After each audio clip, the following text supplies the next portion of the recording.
back to Grab Your Brew, the podcast where we explore folklore, myths, history, legends, and occasionally ruin your sleep schedule. Okay. Especially if that sleep schedule involves mirrors, dark hallways, or mysterious tapping noises outside your window at 3 a.m.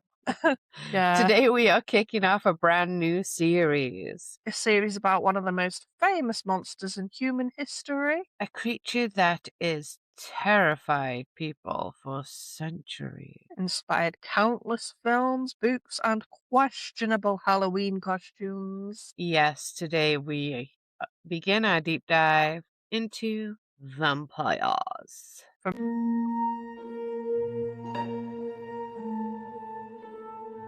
Dracula to the dramatic immortals of Anne Rice's Interview with the Vampire, to the chaotic biker Love it. vampires of The Lost Boys. Classy. Love it. And for some goddamned reason, my husband has still never watched The Lost Boys. Shame on him. I don't know if he's allowed to this monarchy anymore.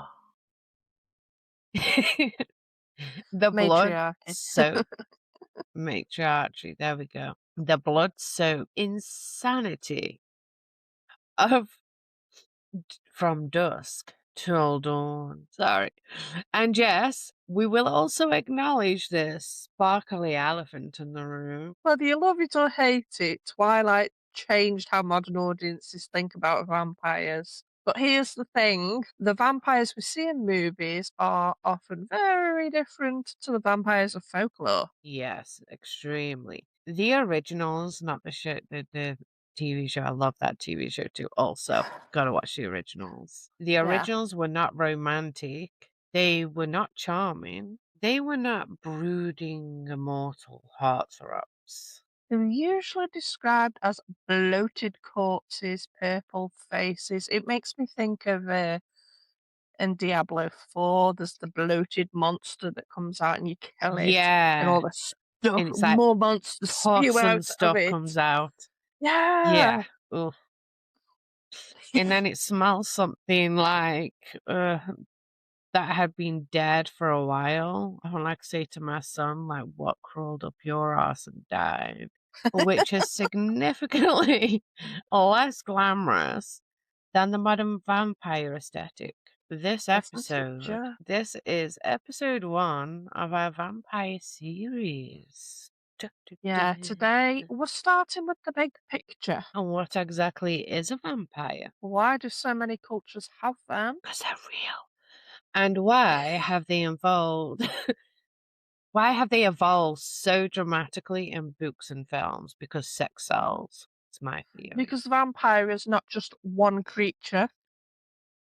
It's a family of There you go. monsters. It's an across archetype of the a world. monster with multiple archetypes. Sorry. Monsters are monsters are monsters. And across the world, they appear in many different forms. One of the first things, good gosh. Okay. We did the One mash. of the first things to understand in the Monster Mash is never actually use the word vampire. How about them apples? Sorry. Instead, they describe creatures that were undead revenants, night spirits, corpse demons, witches, or a predatory ghost. If you want to know what that look in my face was when she said night spirits, all I could think is, this is the rhythm of the night. Of the night. Oh yeah. Oh yeah. Oh yeah. But they share certain traits. They feed on the living. They attack at night. And often target the most vulnerable. The sick, the sleeping, children, and in some cultures, pregnant women. Across cultures, these creatures often appeared as explanations for things people once couldn't understand. An ongoing theme in history. And many of our episodes of varying things. So, of course, here's the list as always: disease, sudden death, sleep paralysis, or why someone might slowly waste away. And so the vampire became a story people used to explain the unexplainable. God, The first vampire archetype is the Revenant, which literally means one who returns.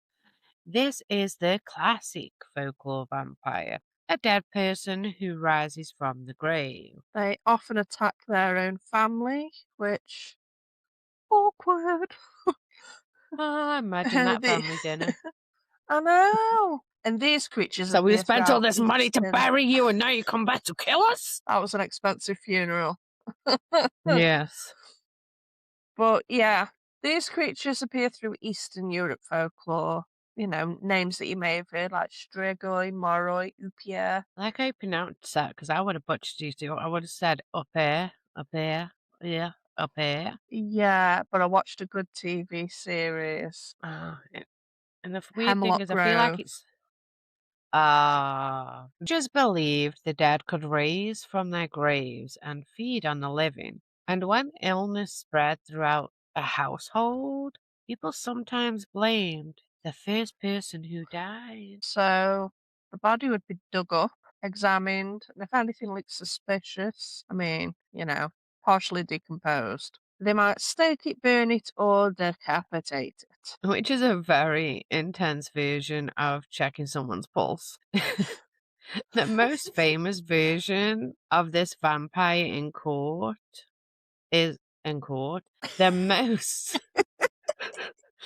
the the most famous version of this vampire is, of course, Count Dracula, created by Bram Stoker in 1897. This was a very short movie. I actually watched that again recently. I've got the original book over there. Stoker drew heavily from Eastern European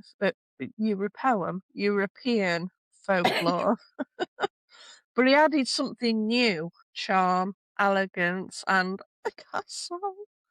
I love a Ah, there castle. must be elegance when there's a castle. Folklore vampires were usually grotesque corpse figures.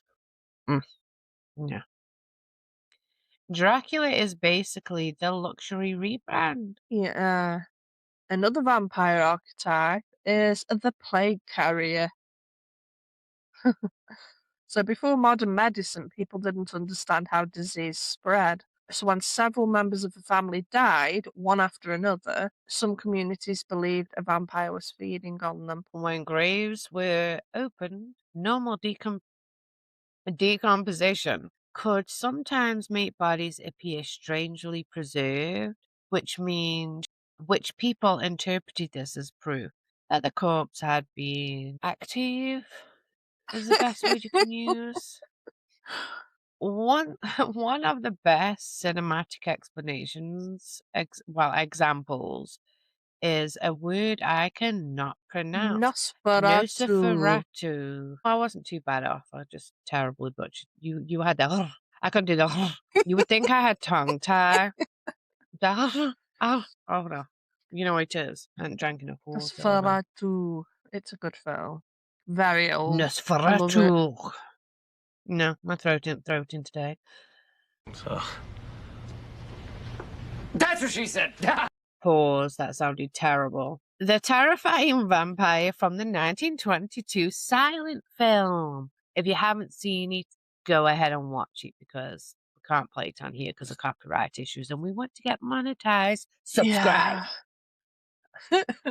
So Count Orlok looks much closer to the folkloric vampire. Bit corpse-like, thin, bit monstrous. And when he arrives in town, he brings the plague with him. Which makes him possibly the worst Airbnb guest imaginable. Could you imagine? Yeah. Yeah. Do vampires bring COVID? Oh, That's actually in Interview with the Vampire. Netflix. Netflix, at this point, you need to sponsor us because we constantly give out all the good movie and TV quotes I on you guys. know. Like, Overcaffeinated neurodivergence. yes, overcaffeinated neurodivergent is constantly giving you good TV shows that are on Netflix. Can hashtag that one. Now, we reached the vampire.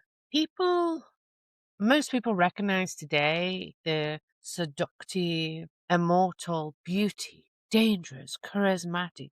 The version of the vampire appears heavily in modern fiction. Examples include Anne Rice's vampires, such as Lestat and Louis, the rebellious gang from The Lost Boys, the predatory nightclub vampires from Dusk Till Dawn, and of course, Edward Cullen from Twilight. Which is, and I don't mean this no disrespect, but Edward is only slightly attractive in Twilight, and everybody drops their knickers on him. Outside of Twilight, I'm like,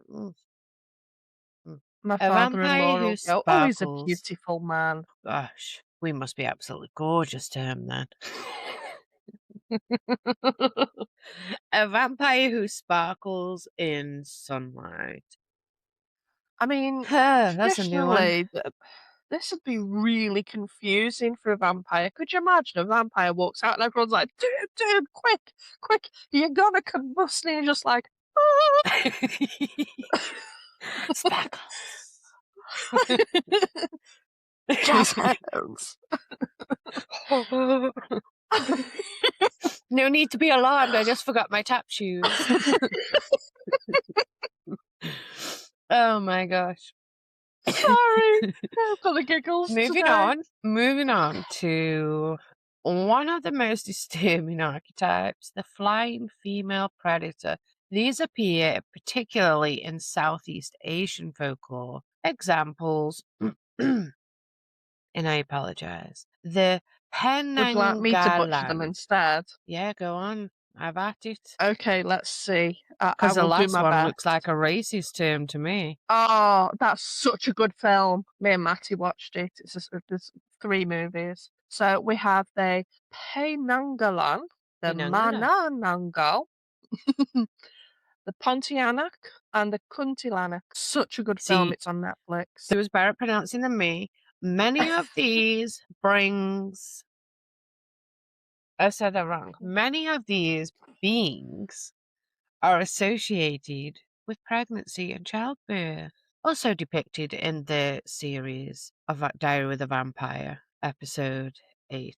If anyone hasn't watched the TV series called Grimm, have you watched it? Yeah, I think You I told have? you it was loaded up there. Yeah. What Grimm is it's quite old. I got Joe onto it in 2012, I know. 13. I'm thinking of I'm thinking of something else. I'm thinking of the when the Grim Law stories started coming on the TV show.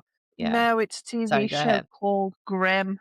Follows this guy Nick who discovers he's Grimm's descendant, so he can see the beings, but they Yeah. have human forms. And there's one, and it's I think it's an ash one.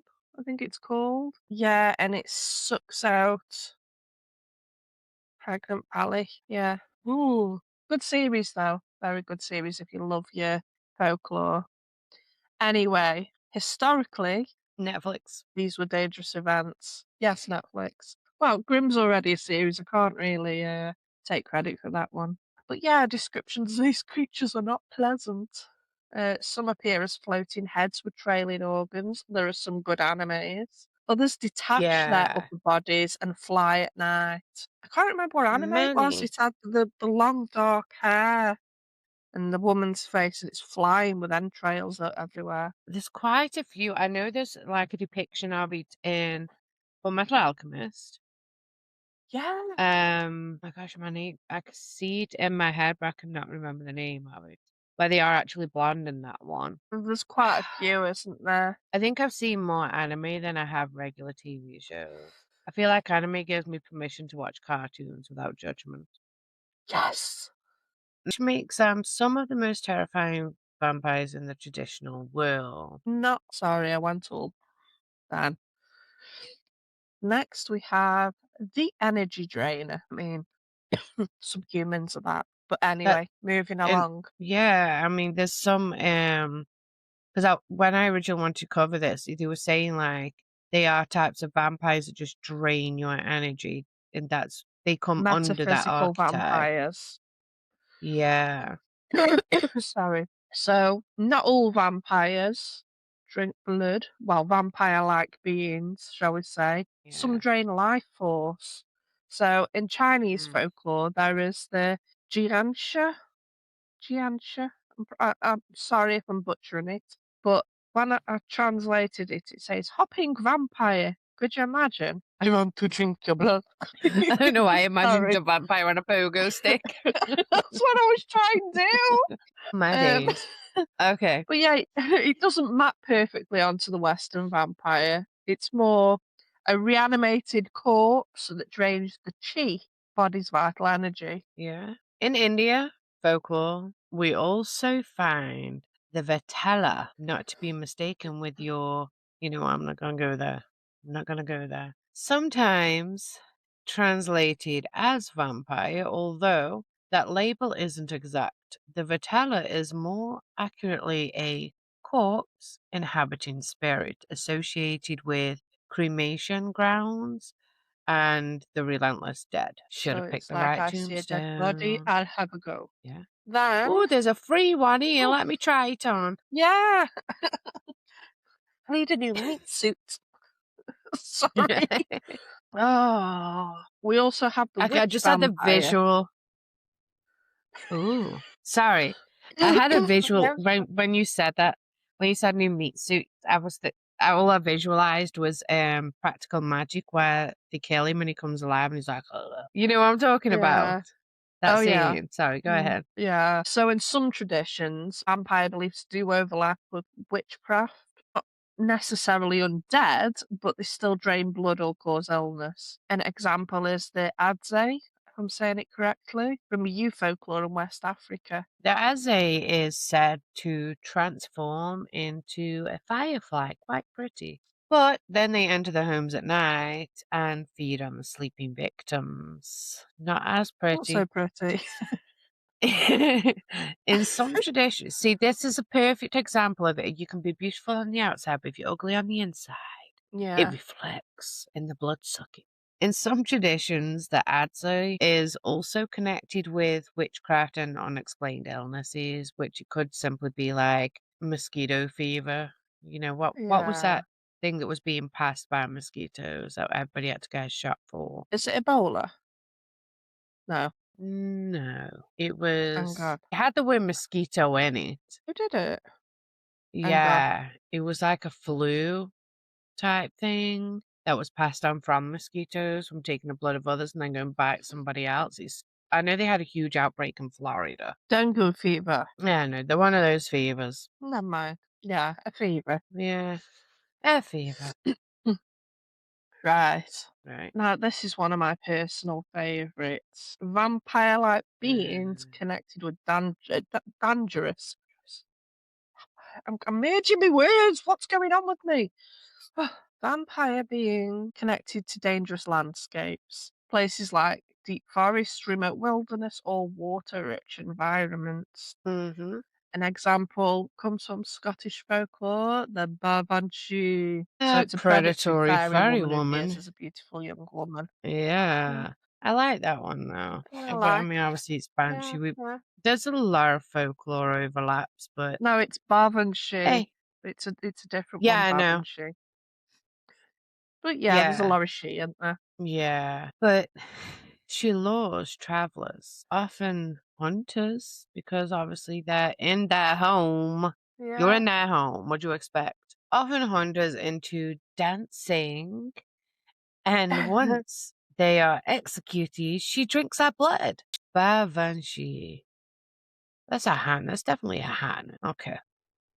But Bahanshi Sith is usually considered part. It's not Sith, it's she. It's not Darth It's spelled Vader. S-I-T-H. She's Yeah, Sith. it's pronounced she. Then just put she. Banshee. Americans, the English language is ridiculous. The Bavanshi is usually considered part of the fairy folklore, but it shares many vampiric shapes. But yeah, I've got the giggles. Like I'm struggling with it today. Are you going to be giggling at the next one? Across cultures, vampire stories reflect real human fears, just like most things that we've covered so far. Disease, death, the unknown, and the unsettling idea that the dead might return. Well, maybe you shouldn't have murdered them. Which is really the core fear behind the vampiric stories. The dead should stay dead. And if they don't, we'd be out of a business if we do, because we got ghost hunts coming up. So we need you to stay dead so we can talk to you. Something Yeah. has gone wrong, very, very wrong if they don't stay dead. Yeah, if you're not going to cremate me, bury me with a tow bell. Oh gosh. Did you get that video I sent you of microscope on cremation ashes? It was beautiful. Sorry. We're turning each other into jewellery, whoever goes first. Yeah. Anyway, moving along. Next episode, we're travelling to Eastern Europe. This was just our little rundown of archetypes. If you've got something to add, let us know. We can email throw it us. in there. And we are going to explore the original vampire panic. The strigoi, the moroi, the upia, the vampire. And the historical cases where communities believe the dead were attacking the living. Spoiler alert! Those corpses were having a very bad day. I don't blame them. I don't blame them. Rigor mortis may just set in and they were just like, unfinished business. Sorry. Just cremate me Like and I'll Hocus be Pocus, fine. Billy. I don't want to. It depends, though, because you could use me as fertilization at the same time. Do we want to be a Victorian bury you morning on our ring land. under the roses to commemorate Bury our under the favourite roses. movie? I'll go out with my son, Bradley. Yes. I'll say that as if you're That is going exactly. This is how the old days. well, you have a significant other to explain this stuff to. I don't have a significant other, so I'm just letting it know. If you're not going to turn me into jewellery, have me fertilise the roses. And when you come to pay a visit to me, I demand you'll look like the ladies out of Practical Magic, because that's how we're going to watch the movie too. We are going to be the sisters. Yeah. But anyway, guys, enough of our banter and how we want to be in our next life. Thank you for grabbing a brew with us today. And if you enjoyed this episode, please follow the podcast and share it with your fellow folklore lovers. Friends. Lovers or lover, however you want to do it. Just like and subscribe and share us. And if you have your own spooky story, folklore, legend, or an unexplained encounter, or even a fictitious story, we've had some good. Yeah, for sure. Until next time, grab your brew and stay curious. Have an amazing week. Your microphone died, by the way.